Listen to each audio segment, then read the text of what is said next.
Class 12 का chemistry का हम देख रहे हैं चैप्टर नंबर 1 सॉलिड स्टेट यानी ठोस अवस्था का। ठीक ना, इम्पोर्टेंट क्वेश्चन है। ठीक ना, जो कि हर साल एग्जाम में आते हुए रहता है। ठीक ना, उसी में जितना फर्स्ट चैप्टर से वीवीआई क्वेश्चन था उसी को हम निकाल लिए हैं बाहर। ठीक ना, तो इसमें सॉलिड स्टेट का होगा यानी फर्स्ट चैप्टर होगा ठोस अवस्था का सब्जेक्टिव क्वेश्चन। तो पहला क्वेश्चन है कि ठोस का आयतन निश्चित क्यों होता है। पहला क्वेश्चन क्या है कि ठोस का आयतन निश्चित क्यों होता है। तो ठोस में अवयवी कण जो होता है, ठोस में अवयवी कण बहुत नज़दीक होते हैं। यह किसी भी दिशा में गति नहीं करता है। जो ठोस का जो आयतन होता है यानी जो ठोस का अवयवी कण होता है क्या होता है, वो बहुत पास पास होता है और यह किसी भी दिशा में गति नहीं करता है। लेकिन अपने जो मध्य स्थान में यह केवल दोलन गति करता है। ठीक है, यह अपने मध्य स्थान में क्या करता है, दोलन गति करता है। यही कारण है कि ठोस का जो आयतन होता है वो निश्चित होता है। आंसर क्वेश्चन है कि क्वेश्चन क्या है दिया गया था कि ठोस का आयतन निश्चित क्यों होते हैं। तो क्या लिखेगा कि ठोस में अवयवी कण बहुत नज़दीक होते हैं। यह किसी भी दिशा में गति नहीं करता है परंतु ठीक है, परंतु अपने मध्य स्थान में केवल दोलन गति ही करता है। ठीक है, यही कारण है कि ठोस का जो आयतन होता है वो निश्चित होता है। अवयवी कण जिसे क्या, तो अणु आयन परमाणु, अवयवी कण जिसे क्या तो अणु आयन परमाणु होते हैं। क्वेश्चन नंबर 2 है कि ठोस कठोर क्यों होते हैं। जो ठोस होता है वो कठोर क्यों होता है। तो क्या लिखेगा, ठोस में अवयवी कण बहुत नज़दीक होते हैं। ठोस में अवयवी कण जो क्या होता है बहुत नज़दीक होते हैं तथा इनके बीच लगने वाला अंतराण्विक बल, जो इनके बीच जो अंतराण्विक बल लगने वाला क्या होता है, प्रबल होता है जिसके कारण से क्या होता है, जो ठोस कठोर होते हैं, जिसके कारण ठोस कठोर होते हैं। इनके बीच जो लगने वाला बल होता है यह क्या होता है, प्रबल होता है यानी मजबूत होता है। ठीक है, प्रबल मतलब क्या, मजबूत बोल सकते हैं। क्वेश्चन नंबर 3 है, क्वेश्चन नंबर 3 क्या है कि क्रिस्टलीय ठोस से आप क्या समझते हैं। क्रिस्टलीय ठोस से क्या समझते हैं, क्रिस्टलीय ठोस को क्या बोलते हैं, रवादार ठोस किसे कहते हैं, रवादार ठोस किसे कहते हैं, रवादार ठोस किसे कहते हैं, रवादार ठोस किसे कहते हैं। तो क्या लिखिएगा, क्रिस्टलीय ठोस को क्या बोलते हैं, तो क्रिस्टलीय ठोस को रबरदार ठोस भी कहते हैं। क्रिस्टलीय ठोस को हम रबरदार ठोस भी कहते हैं। तो आंसर में क्या लिखेंगे कि वैसा क्रिस्टलीय ठोस जिसकी क्या होती है, निश्चित ज्यामितीय कीर्ति हो। वैसा क्रिस्टलीय ठोस जिसकी निश्चित ज्यामितीय कीर्ति हो। ठीक है, जिसे बराबर बराबर भागों में बांटा जा सकता है। जिसे क्या बराबर बराबर भागों में बांटा जा सकता है, उसे क्या कहते हैं, तो क्रिस्टलीय ठोस कहते हैं। उसे क्या कहते हैं, तो क्रिस्टलीय ठोस कहते हैं। क्वेश्चन नंबर 4 है, क्वेश्चन नंबर 4 है कि आक्रिस्टलीय ठोस किसे कहते हैं। आक्रिस्टलीय ठोस किसे कहते हैं, आक्रिस्टलीय ठोस किसे कहते हैं। तो क्या लिखेंगे कि वैसा आक्रिस्टलीय ठोस जिसकी निश्चित ज्यामितीय आकृति नहीं हो, जिसकी क्या निश्चित ज्यामितीय आकृति नहीं हो और जिसे बराबर बराबर भागों में क्या नहीं बांटा जा सकता। ठीक है, जिसे बराबर बराबर भागों में बांटा नहीं जा सकता उसे क्या कहते हैं, तो आक्रिस्टलीय ठोस कहते हैं। जिसे बराबर बराबर भागों में बांटा नहीं जा सकता उसे आक्रिस्टलीय ठोस कहते हैं। जिससे क्या हो जाएगा, तो रबर प्लास्टिक। ठीक है, इसमें क्या दिया गया कि वैसा क्रिस्टलीय ठोस जिसकी निश्चित ज्यामितीय आकृति नहीं हो। ठीक है, और जिसे क्या बराबर बराबर भागों में बांटा नहीं जा सकता है उसे क्या कहते हैं, तो आक्रिस्टलीय ठोस कहते हैं। जिसे में रबर प्लास्टिक इत्यादि। ठीक है, क्वेश्चन नंबर 5 है क्या कि क्रिस्टलीय ठोस और आक्रिस्टलीय ठोस में क्रिस्टलीय ठोस और आक्रिस्टलीय ठोस के बीच अंतर बोला। ठीक ना, क्रिस्टलीय ठोस और क्रिस्टलीय ठोस के बीच अंतर। तो क्या लिखेगा, क्रिस्टलीय ठोस और आक्रिस्टलीय ठोस के बीच निम्नलिखित अंतर है। ठीक है, क्रिस्टलीय ठोस आक्रिस्टलीय ठोस के बीच क्या है, निम्नलिखित अंतर है। एक बार डालिएगा क्रिस्टलीय ठोस और दूसरा लिखेगा क्या, आक्रिस्टलीय ठोस। तब पहले लिखेगा क्रिस्टलीय ठोस में अभी कण क्या होता है, लगातार क्रम में सजा होता है। जो क्रिस्टलीय ठोस में क्या होता है, अभी कण जो लगातार क्रम में सजा होता है। आक्रिस्टलीय ठोस में अभी कण क्या होता है, लगातार क्रम में सजा होता है, मानी लगातार क्रम में सजा नहीं होता है। ठीक है, और दूसरा पॉइंट में क्या लिखेगा, इसे बराबर बराबर भागों में बांटा जा सकता है। जो क्रिस्टलीय ठोस है उसे बराबर बराबर भागों में बांटा जा सकता है, लेकिन आक्रिस्टलीय ठोस को बराबर बराबर भागों में क्या बांटा नहीं जा सकता है। और क्या कह सकते हैं कि यह दीर्घपरासी होता है। जो क्रिस्टलीय ठोस होता है यह दीर्घपरासी होता है। क्रिस्टलीय ठोस क्या होता है, दीर्घपरासी। आक्रिस्टलीय ठोस क्या होता है, लघुपरासी। और क्या होता है, क्रिस्टलीय ठोस यह विषमदैशिक होता है, आक्रिस्टलीय ठोस यह समदैशिक होता है। कि क्रिस्टलीय ठोस मतलब क्रिस्टलीय ठोस मतलब जैसे में क्या, क्रिस्टलीय ठोस जैसे में क्या, नमक, हीरा, ग्रेफाइट, सीजियम क्लोराइड, जिंक वलेट इत्यादि, ये सभी क्या है तो क्रिस्टलीय ठोस है। जैसे में नमक, हीरा, ग्रेफाइट, सीजियम क्लोराइड, जिंक वलेट, ठीक ना। ऑब्जेक्टिव में पूछा जाएगा कि कौन सा क्रिस्टलीय ठोस है, कौन सा क्रिस्टलीय ठोस है, तो क्या बोलिएगा, हीरा, ग्रेफाइट, सीजियम क्लोराइड, नमक, ये सभी क्या है तो क्रिस्टलीय ठोस है। क्रिस्टलीय ठोस में क्या है हो जाएगा जैसे में, तो कांच, रबर, मोम, प्लास्टिक, कांच, रबर, मोम, प्लास्टिक तथा स्टार्च, ये सभी क्या है, ये सब क्या है तो अक्रिस्टलीय ठोस है। तो अक्रिस्टलीय ठोस है, एक क्रिस्टलीय ठोस है और दूसरा अक्रिस्टलीय ठोस है, ठीक है। क्वेश्चन नंबर आप देखेंगे क्वेश्चन नंबर 6। क्वेश्चन नंबर 6 है कि कांच को अतिसीधी द्रव क्यों माना जाता है, ठीक ना। ये पूछा गया क्वेश्चन है कि कांच को अतिसीधी द्रव क्यों माना गया है, तो क्या लिखेगा आंसर में कि कांच एक प्रकार का क्या होता है तो अक्रिस्टलीय ठोस होता है। कांच हो जो एक प्रकार का क्या होता है अक्रिस्टलीय ठोस है, ठीक ना। जिसे धीरे धीरे बहने की क्या होती है प्रवृत्ति हो जाती है। कांच को अगर लंबे समय तक रखिएगा तो बहने लगेगा, ठीक है, धीरे धीरे मोटा हो जाएगा नीचे के टाइप में। तो यही कारण है कि कांच को अतिसीधी द्रव कहा जाता है। कांच को अतिसीधी द्रव क्यों कहा जाता है, क्यों माना गया है, क्यों कहा जाता है, तो क्या लिखेगा कि कांच एक प्रकार का क्रिस्टलीय ठोस है, इसे धीरे धीरे बहने की प्रवृत्ति होती है। यही कारण है कि कांच को अतिसीधी द्रव कहा जाता है, ठीक है। क्वेश्चन नंबर 7 है कि आयनिक ठोस गलित अवस्था में विद्युत के सुचालक, आयनिक ठोस जो है आयनिक ठोस गलित अवस्था में विद्युत के सुचालक होते हैं लेकिन ठोस अवस्था में नहीं, क्यों, व्याख्या करें। इसमें बोल रहा है कि जो आयनिक ठोस है ना वो विद्युत के सुचालक होते हैं। आयनिक ठोस गलित अवस्था में क्या होते हैं विद्युत के सुचालक होते हैं लेकिन ठोस अवस्था में नहीं होते हैं, इसका क्या कारण है, तो आंसर में क्या लिखेगा कि ठोस अवस्था में जो आयनिक ठोस है, जो ठोस अवस्था में आयनिक ठोस क्या होते हैं, ठोस अवस्था में आयनिक ठोस इलेक्ट्रॉन स्वतंत्र नहीं होता है। ठोस अवस्था में आयनिक ठोस में इलेक्ट्रॉन स्वतंत्र नहीं होता, परंतु गलित अवस्था में क्या होता है, गलित अवस्था में इलेक्ट्रॉन स्वतंत्र होता है, ठीक ना। जिसके कारण से आयनिक ठोस गलित अवस्था में क्या होते हैं विद्युत के सुचालक होते हैं लेकिन ठोस अवस्था में नहीं होते हैं, लेकिन ठोस अवस्था में क्या होते हैं नहीं होते हैं।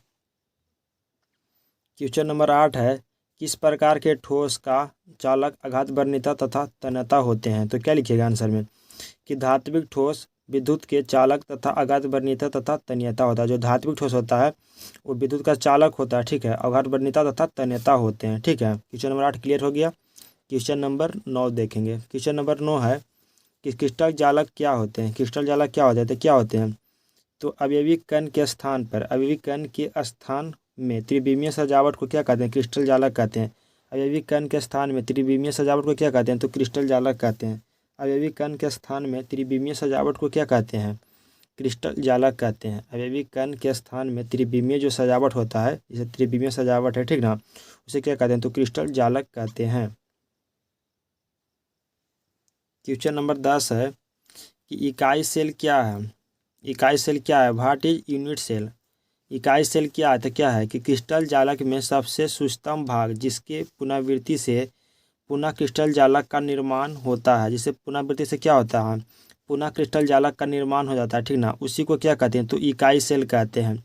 उसी को क्या कहते हैं तो इकाई सेल कहते हैं। उसी को क्या कहते हैं तो इकाई सेल कहते हैं। क्वेश्चन नंबर 11 है कि त्रिज्या अनुपात क्या है, त्रिज्या अनुपात क्या है, व्हाट इज रेडियस रेशियो क्या है, तो क्या बोलिएगा कि धन आयन के त्रिज्या और ऋण आयन के त्रिज्या के अनुपात को त्रिज्या अनुपात कहते हैं। धन आयन के त्रिज्या और ऋण आयन के त्रिज्या के अनुपात को त्रिज्या अनुपात कहते हैं, ठीक ना। त्रिज्या अनुपात बराबर क्या होता है R प्लस बटा R माइनस, ठीक ना। अब क्वेश्चन है मोस्ट इंपोर्टेंट क्वेश्चन है कि CSCl के बनावट का संक्षिप्त वितरण दें, CSCl का संक्षिप्त वितरण दें, ठीक ना। VVI क्वेश्चन है, मोस्ट इंपोर्टेंट क्वेश्चन है, पूछा भी गया एग्जाम में। तो आंसर में क्या लिखेगा कि सीजियम, CS मतलब सीजियम, तो सीजियम क्लोराइड की संरचना घनीय होता है। सीजियम क्लोराइड की संरचना क्या होता है वो घनीय की तरह होता है, घन की तरह होता है। देखिए घन की तरह बना है ना, जिसमें प्रत्येक कोने पर ऋण आयन होता है, जिसमें प्रत्येक कोने पर क्या होता है, ऋण आयन उपस्थित होता है। जो प्रत्येक कोना पर है वो Cl माइनस है ना, उपस्थित होता है। तथा अंतः केंद्र पर Cl प्लस उपस्थित होता है। जो अंतः मतलब कि सेंटर, सेंटर मतलब कि बीच है, अंतः केंद्र मतलब बीच वाला, जो अंतः केंद्र पर होता है Cl प्लस उपस्थित होता है। ठीक है, Cl प्लस उपस्थित होता है, जिसमें या से इनमें से, ठीक ना, इनमें से प्रत्येक ऋण आयन में धन 8 धन आयन से घिरा होता है। प्रत्येक जो होते हैं वो 8 आयन धन आयन से घिरा होता है, ठीक ना। इसीलिए इसका उपसमूह संख्या 8 होता है। इसीलिए इसका जो उपसमूह संख्या होती है क्या होती है, तो 8 होती है। क्वेश्चन नंबर 13 है कि शॉर्टकी दोष क्या है। क्वेश्चन नंबर 13 है कि शॉर्टकी दोष क्या है। व्हाट इज शॉर्टकी डिफेक्ट, क्या क्या है, तो लिखिएगा वैसा दोष जिसमें समान संख्या में धन आयन, वैसा दोष जिसमें समान संख्या में धन आयन और अपने धन समान संख्या में धन आयन और ऋण आयन अपने जालक स्थान से लुप्त हो जाता है। क्या हो जाता है, अपने जालक स्थान से लुप्त हो जाता है, उसे क्या कहते हैं, तो शॉर्टकी दोष कहते हैं। उसे क्या कहते हैं, तो शॉर्टकी दोष कहते हैं। जैसे में क्या होगा, NaCl CsCl और KCl CsBr और AgBr, ये सब AgBr जो होते हैं ना शॉर्टकी दोष में और फ्रैंकल दोष दोनों में पाया जाता है, ठीक ना। इसका चित्र है, एक प्लस एक माइनस, एक प्लस एक माइनस, ठीक ना। एक गायब होके क्या कहाँ चल जाते हैं, लुप्त हो जाते हैं, गायब होके किसी जगह पर बैठ जाएंगे, ठीक है। एक बार आप पढ़ेंगे कि शॉर्टकी दोष क्या है, तो लिखिए व्हाट इज शॉर्टकी डिफेक्ट, तो क्या बोलिएगा, वैसा दोष जिसमें समान संख्या में धन आयन और ऋण आयन अपने जालक स्थान से लुप्त हो जाते हैं, ठीक ना, उसे शॉर्टकी दोष कहते हैं। जैसे में NaCl KCl AgBr इत्यादि, ये सभी क्या हैं, तो शॉर्टकी दोष हैं। और फ्रैंकल दोष देखेंगे, फ्रैंकल क्वेश्चन नंबर 14 है कि फ्रैंकल दोष क्या है, तो वैसा दोष जिसमें कुछ धन आयन अपने स्थान से वैसा दोष जिसमें कुछ धन आयन अपने स्थान को छोड़कर अंतराकानीय स्थान को ग्रहण कर लेता है। किसका ग्रहण कर लेता है, तो अंतराकानीय स्थान को ग्रहण कर लेता है, ठीक ना। उसी दोष को क्या कहते हैं, तो फ्रैंकल दोष कहते हैं। जैसे में क्या ZNS, जैसे में ZNS AgCl तो क्या होता है, दोनों में पाया जाता है। AgBr दोनों में पाया जाता है, ठीक ना। AgCl और AgI और ZNS ये क्या होते हैं, तो फ्रैंकल दोष होते हैं, फ्रैंकल दोष होते हैं। और ये पूछ रहा फ्रैंकल तथा शॉर्टकी दोष में अंतर पूछ रहा, तो क्या लिखेगा आंसर में, फ्रैंकल दोष तथा शॉर्टकी दोष में निम्नलिखित अंतर है। तो पहला में क्या लिखेगा, एक पढ़ी दीजिएगा फ्रैंकल दोष और दूसरा पढ़ी दीजिएगा क्या, शॉर्टकी दोष। तो एक पढ़ी फ्रैंकल दोष है, दूसरा पढ़ी शॉर्टकी दोष है। तो फ्रैंकल दोष में क्या लिखेगा, इसमें कुछ धन आयन, फ्रैंकल दोष में लिखेगा इसमें कुछ धन आयन अपने स्थान को छोड़कर कहाँ चला जाता है, तो अंतराकानीय स्थान को ग्रहण कर लेता है। और शॉर्टकी दोष में क्या लिखेगा, इसमें समान संख्या में धन आयन और ऋण आयन अपने जालक स्थान से लुप्त हो जाते हैं, अपने जालक स्थान से क्या हो जाते हैं, तो लुप्त हो जाते हैं, ठीक ना। पॉइंट नंबर 2 में लिखिएगा कि इस दोष के कारण क्रिस्टल का घनत्व परिवर्तित हो जाता है। क्या हो जाता है, अपरिवर्तित रहता है। इस दोष के कारण क्रिस्टल का घनत्व अपरिवर्तित रहता है, ठीक ना। और शॉर्टकी दोष में क्या लिखिएगा, इस दोष के कारण क्रिस्टल का घनत्व कम हो जाता है, इसका जो घनत्व हो जाता है क्या हो जाता है, कम हो जाता है। तीसरा पॉइंट में लिखिएगा कि या उस आयनिक क्रिस्टल में होता है, वह इस आयनिक क्रिस्टल में होता है जिसका उपसमूह संख्या क्या होता है, निम्न होता है। इसमें लिखेगा शॉर्टकी दोष में, इसमें लिखेगा क्या, शॉर्टकी दोष में तीसरा नंबर पॉइंट में कि या वह उस आयनिक क्रिस्टल में होता है जिसका उपसमूह संख्या उच्च होता है, ठीक ना। जैसे में लिख दीजिएगा क्या कि AgCl इत्यादि सब तो लिख ही दीजिएगा, ठीक ना। जैसे में लिखेगा फ्रैंकल दोष में क्या लिखेगा, तो AgCl AgBr ये सब क्या होते हैं, तो ये सब फ्रैंकल दोष होते हैं, ठीक ना। और लिखेगा पॉइंट नंबर 4 में क्या लिखेगा कि फ्रैंकल दोष में धन आयन का आकार ऋण आयन से क्या होता है, बड़ा होता है। फ्रैंकल दोष में जो धन आयन होता है, धन आयन का जो आकार होता है वो ऋण आयन से बड़ा होता है। इसमें क्या होता है, शॉर्टकी दोष में धन आयन और ऋण आयन का आकार समान हो जाता है, ठीक ना। नेक्स्ट क्वेश्चन है क्वेश्चन नंबर 16 है। 16 क्वेश्चन नंबर क्या है कि उप शासनीय संख्या क्या है, उप शासनीय संख्या क्या है, क्या लिखेगा, दिए गए परमाणु के निकटतम परमाणु की संख्या को, निकटतम परमाणु की वह संख्या जो उस परमाणु को स्पर्श करता हो, ठीक ना, जो उस परमाणु को स्पर्श करता है उसे सहसंयोजक संख्या कहते हैं। उसे क्या कहते हैं? सहसंयोजक संख्या कहते हैं। जितने परमाणु को स्पर्श करता है, ठीक ना, उसी को सहसंयोजक संख्या कहते हैं। दिए गए परमाणु देखिए, एटम है, परमाणु की संख्या, वो अपने क्या करते हैं, वो अपने क्या करते हैं, स्पर्श करता है, नहीं छू रहा है, इसको भी छू रहा है, इसको भी छू रहा है, ठीक ना, गोलों को। कितना है इसका परमाणु संख्या? क्या होता है? 6 होता है। ऑब्जेक्टिव देख लेंगे, ऑब्जेक्टिव दो चार को देख लेंगे। बीसीसी का परमाणु संख्या कितना होता है? तो 8 होता है। एफसीसी का परमाणु संख्या कितना होता है? तो 12 होता है। सीसीपी का परमाणु संख्या कितना होता है? 12। और एसीपी का परमाणु संख्या कितना होता है? तो 12 होता है, ठीक ना। सॉरी, परमाणु संख्या नहीं, कोऑर्डिनेशन संख्या, कोऑर्डिनेशन नंबर है ये। परमाणु संख्या नहीं, क्या? Coordination number.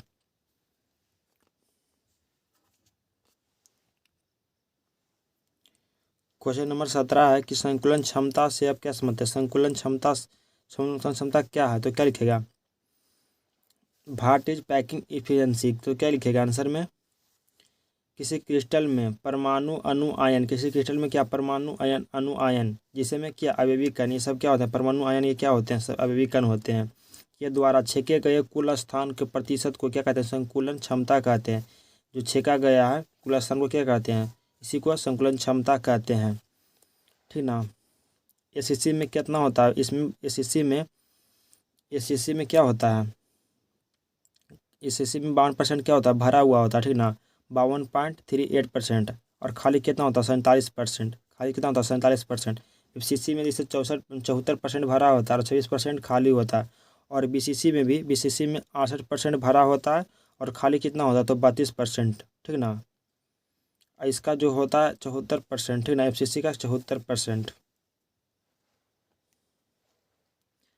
दो ऑब्जेक्टिव देख लीजिएगा कि किसी धातु में किसी धातु में एसीपी में पाया जाता है, क्या पाया जाता है? तो एजी और एमजी पाया जाता है, ठीक ना। किस धातु की सीसीपी किस धातु में सीसीपी पाया जाता है? तो क्या लिखेगा? एजी और एयू में सीसीपी पाया जाता है। क्वेश्चन नंबर 18 है। क्वेश्चन नंबर 18 देखेंगे। क्वेश्चन नंबर 18 क्या है कि डोपिंग क्या है? तो शुद्ध अर्धचालक में अशुद्धियाँ मिलाने की प्रक्रिया को डोपिंग कहते हैं। शुद्ध अर्धचालक में अशुद्धियाँ जो मिलाते हैं उसी को हम क्या कहते हैं? तो डोपिंग कहते हैं। शुद्ध अर्धचालक रहता है, ठीक ना। इसी अर्धचालक है सिलिकॉन वाला, ठीक ना। शुद्ध अर्धचालक प्योर सेमीकंडक्टर है, ठीक ना। इसमें क्या मिलाया जाता है? तो अशुद्धियाँ मिलाई जाती है, इसको क्या कहते हैं? तो डोपिंग कहते हैं। क्वेश्चन नंबर 19 देखेंगे। मोस्ट वीवीआई का प्रश्न है, ठीक ना, 19 नंबर। क्वेश्चन नंबर 19 है किसी क्रिस्टल में परमाणु या आयनों की नियमित व्यवस्था से विचलन होने से उत्पन्न दोष को क्या कहते हैं? बिंदु दोष कहते हैं। बिंदु दोष कितने प्रकार के? 3 प्रकार के, रसमीकरण दोष, अरसमीकरण दोष और अशुद्धता दोष, ठीक ना। क्वेश्चन पूछेगा कि बिंदु दोष से आप क्या समझते हैं? तो क्या लिखेगा? बिंदु दोष क्या है? तो क्या लिखेगा कि बिंदु दोष किसे कहते हैं? तो क्या लिखेगा? किसी क्रिस्टल में परमाणु या आयनों की नियमित व्यवस्था में विचलन होने से उत्पन्न दोष को बिंदु दोष कहते हैं। और बिंदु दोष कैसे कहते हैं? बिंदु दोष कह देते हैं। और क्या लिखेगा कि बिंदु दोष 3 प्रकार के होते हैं, भी लिख सकते हैं, ठीक ना। क्वेश्चन नंबर 22 है। क्वेश्चन नंबर 22 क्या है कि पी टाइप अर्धचालक क्या है? तो क्या लिखेगा? जब त्रिसंयोजिक अशुद्धियाँ जैसे गैलियम के साथ वर्ग 14 के तत्व जैसे सिलिकॉन या जर्मेनियम के साथ मिलाते हैं तो एक धन छिद्र होता है, ठीक ना। इस प्रकार के अर्धचालक को पी प्रकार के अर्धचालक कहते हैं। इस अर्धचालक को पी प्रकार के अर्धचालक कहते हैं, ठीक ना। क्वेश्चन नंबर है 23। क्वेश्चन नंबर 23 क्या है कि अणुचुंबकीय पदार्थ क्या है? व्हाट इज पैरामैग्नेटिक क्या है? तो क्या लिखेगा? वह पदार्थ जो चुंबकीय क्षेत्र के द्वारा दुर्बलता से क्या करता है? तो आकर्षित करता है। अणुचुंबकीय में क्या होता है? दुर्बलता से आकर्षित करता है, उसे अणुचुंबकीय पदार्थ कहते हैं। या इस गुण को अणुचुंबकीय पदार्थ कहते हैं, ठीक ना। इसी गुण को अनुचुंबकीय प्रदर्शित करते हैं। क्या लिखेगा कि वह पदार्थ जो चुंबकीय क्षेत्र के द्वारा से दुर्बलता से क्या करता है, आकर्षित करता हो, उसे अनुचुंबकीय पदार्थ कहते हैं। इस गुण को एवं इसी गुण को अनुचुंबकीय पदार्थ कहते हैं। क्वेश्चन नंबर 24 है कि प्रतिचुंबकीय पदार्थ क्या है। प्रतिचुंबकीय पदार्थ क्या है या किसे कहते हैं, तो क्या लिखेगा, वह पदार्थ जो चुंबकीय क्षेत्र के द्वारा दुर्बलता से विकर्षित करता है। दुर्बलता से क्या करता है, विस्कर्षित करता है। एक होता है आकर्षित, एक होता है क्या, विस्कर्षित। विकर्षित एक दूसरे को दूर भगाता है, ठीक ना, उसे प्रतिचुंबकीय पदार्थ कहते हैं। इसी घटना को प्रतिचुंबकीय कहते हैं। जिससे में क्या हो जाएगा, कॉपर, H2O, C6, बेंजीन, जिससे ये सब क्या होते हैं, तो परिचुंबकीय पदार्थ होते हैं। क्वेश्चन नंबर 25 देखेंगे कि लौह चुंबकीय पदार्थ क्या है। लौह चुंबकीय पदार्थ क्या है, तो क्या लिखेगा, वह पदार्थ जो चुंबकीय क्षेत्र के द्वारा दुर्बलता से आकर्षित करता है।